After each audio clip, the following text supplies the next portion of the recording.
rumusan masalah ya. Rumusan masalah. Gitu. Nah, rumusan masalah karena pertanyaan berarti harus mengandung namanya 5W plus 1H. Gitu. Tadi di situ ada bagaimana ya. Bagaimana kan pengaruh cahaya gitu terhadap warna daun melati gitu ya. Nah, di sini nih ya, bagaimana kan. Nah, di sini ada H-nya gitu, how. Gitu. Selanjutnya dalam rumusan masalahnya nanti akan terlihat di situ adanya namanya variabel. Itu nah di sini ada cahaya gitu ya, cahaya. Nah, itu merupakan bentuk dari variabel bebas. Gitu. Nah, selanjutnya di sini ada warna nih, warna daun. Si warna daun. Nah, itu adalah variabel terikat. Tuh, ya. Jadi dalam penelitian ada beberapa variabel yang memang bisa menjadi kajian kita gitu. Nah, itu kita bahas di selanjutnya gitu. Jadi ada 3 variabel. Nah, ini sudah ada ininya ya, apa namanya, 2 variabel. Oke, next. Selain dari rumusan masalah ada namanya itu observasi ya. Observasi. Gitu. Nah, jadi observasi itu adalah studi pustaka ya atau sumber-sumber gitu. Jadi biasanya kita ngambilnya dari jurnal, dari artikel gitu. Nah, tetapi ini semua harus yang valid gitu atau terpercaya gitu. Jadi sumbernya itu harus terpercaya, bukan sumber yang ngaco gitu ya. Mana mungkin kita melakukan penelitian tapi sumbernya ngaco gitu. Nah, makanya jurnal-jurnalnya biasanya harus yang valid gitu, yang mengandung doi ya. Terus ada ISSN-nya gitu dan lain sebagainya gitu. Dan juga penerbitnya biasanya dilihat dari yang memang ratingnya tinggi gitu ataupun namanya bagus. Nah, dan juga untuk artikel, nah itu jangan sampai menggunakan sumber-sumber yang kurang kredibel, yang kurang valid gitu.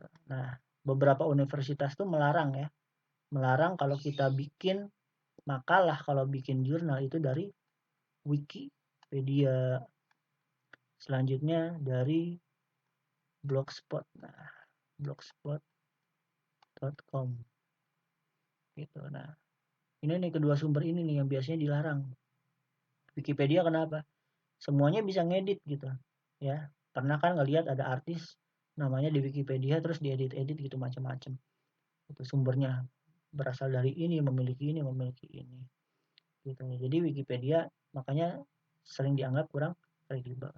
Selanjutnya Blogspot. Nah, ini domainnya karena gratis gitu. Jadi dianggap karena memang gratis bisa nulis kopas dari mana aja gitu. Makanya beberapa domain seperti .com, terus .co.id, terus .sch misalnya ya. Ini domain pendidikan .edu. Karena ini domain-domain yang memang dianggap lebih kredibel. Karena apa? Ini kan berbayar gitu domainnya. Oke, next. Selain observasi ada namanya hipotesis. Nah, hipotesis adalah dugaan ya, dugaan sementara kan. Tuh, makanya biasanya ada H1 dan juga H0 gitu. Dugaannya misalnya tadi tentang cahaya gitu ya. Cahayanya konsentrasinya tinggi. Maka warna daunnya akan hijau pekat. Nah, untuk H0 itu ada berkebalikannya dari H1. Jadi intensitas cahayanya rendah, warnanya hijau pekat. Gitu. Jadi berkebalikan ya. Makanya untuk nanti di hipotesis ini adalah dugaan. Gitu. Ini bisa diterima, bisa ditolak gitu yang H1. Sama juga H0-nya. Bisa diterima, bisa ditolak. Oke. Next, kita bahas ke eksperimen. Di sini eksperimen ya. Eksperimen adalah uji coba. Eksperimen adalah uji coba nih. Makanya ada 3 variabel. ada 3 variabel ya, ada variabel bebas, ada lagi variabel kontrol tadi, dan tadi bukan variabel terikat ya, dan ini tambahannya variabel kontrol, dan juga ini ada variabel terikat. Nah bedanya tadi ya, pertanyaannya kan adalah bagaimana konsentrasi cahaya terhadap warna daun gitu. Nah ini saya bikin 3 deh gitu ya, 3 uji coba. Di sini ada tanaman ya, tanaman, anggap aja bunga melati, oke. Nah ini dia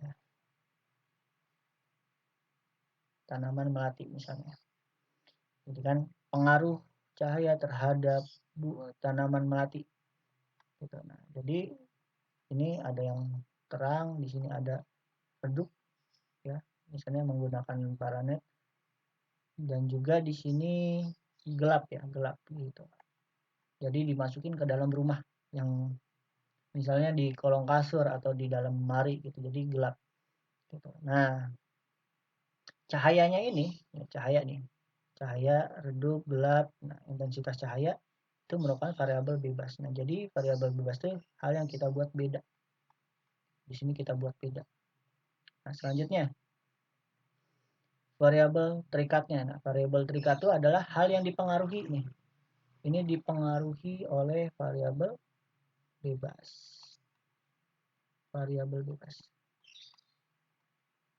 Nah untuk variabel terikat, kenapa dipengaruhi variabel bebas? Karena ini yang kita lihat, si variabel terikat tuh yang kita lihat, yang kita jadikan dasar penelitian.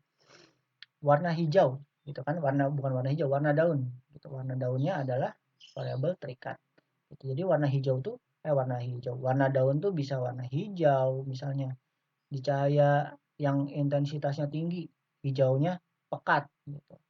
Yang redup misalnya hijau ke kuning-kuningan, yang gelap kuning ke coklatan. Nah, itu misalnya ya.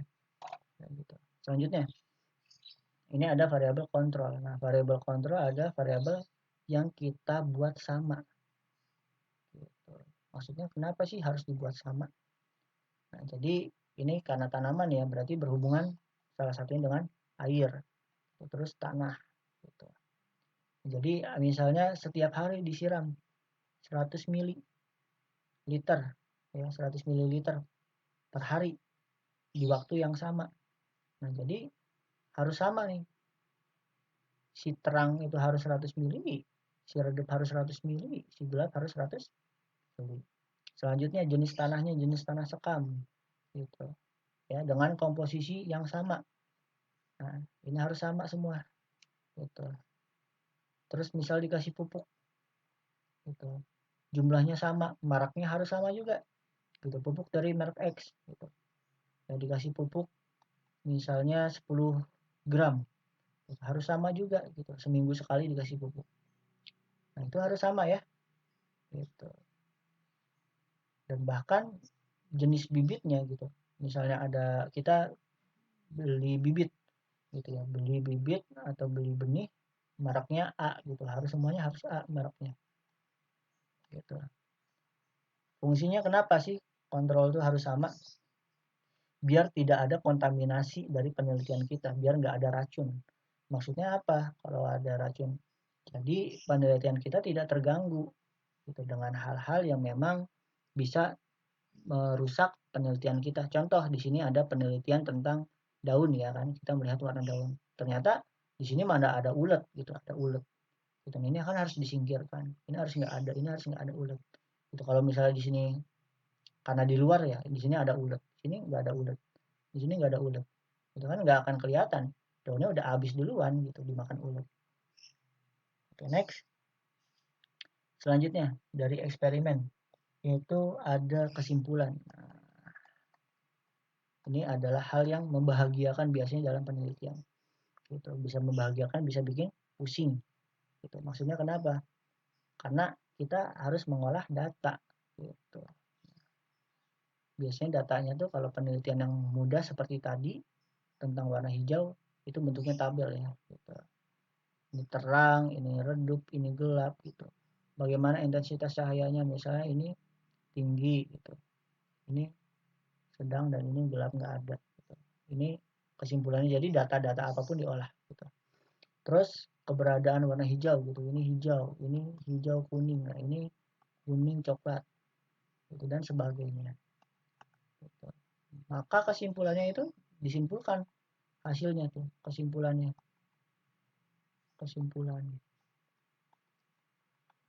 makanya biasanya ada kata berdasarkan gitu. Berdasarkan, terus maka, disimpulkan gitu. Berdasarkan penelitian tersebut disimpulkan, maka bla bla bla bla bla bla. Nah, itu hasilnya. Nah, jadi dalam metode ilmiah ini harus dicari gitu. Ini bukan harus dicari ya. Jadi data-data yang kita olah dan hasilnya gitu, harus mendapatkan hasil gitu. Jadi biar kita nggak ada percobaan kedua, maka dibuat beberapa variabel juga di eksperimen ya kan gitu kan. Itu variabel kontrolnya bukan variabel kontrol. Ya benar, variabel kontrol bebasnya bukan cuma satu gitu ya, variabel bebas, mohon maaf. Variabel bebasnya bukan hanya satu. Jadi ada terang, ada redup, ada gelap. Biar kita nggak harus uji coba percobaan yang lainnya gitu ya. Kalau misalnya variabel bebasnya cuma satu gitu kan, terang, kita nggak akan ada perbandingan. Redup saja nggak ada perbandingan, gelap saja nggak ada perbandingan. Itu maka variabel bebasnya dibuat biasanya lebih dari satu. Oke, sebenarnya kita ada lagi bahasan ya tentang tingkatan, tentang tingkat organisasi ya, organisasi kehidupan. Selanjutnya juga ada tentang cabang ya, cabang ilmu biologi. Oke, ada tingkat organisasi kehidupan dan juga cabang ilmu biologi. Nah, sebenarnya untuk hal-hal ini bisa dicari sendiri ya gitu ya. Jadi tidak perlu saya jelaskan, apalagi ini nih si cabang ilmu biologi ini bisa sambil dibaca. Ya, secara singkat untuk tingkat organisasi kehidupan tuh yang paling kecil tuh adalah molekul dan sampai ke nanti ke bioma. Bioma ya. Atau lebih tinggi lagi ya biosfer lah. Biosfer gitu. Nah, ini bumi ya, bumi gitu. Jadi paling kecil molekul sampai terbesar gitu ya ke biosfer gitu ya. Nah, ini bisa dibaca-baca sendiri. Ya, mungkin cukup sekian dari saya. Akhirul kalam bila fasabil khairat. Wassalamualaikum warahmatullahi wabarakatuh. Ini jangan patah semangat dalam belajar. Mari kita terus berlomba dalam kebaikan. Oke, terima kasih. Bye bye.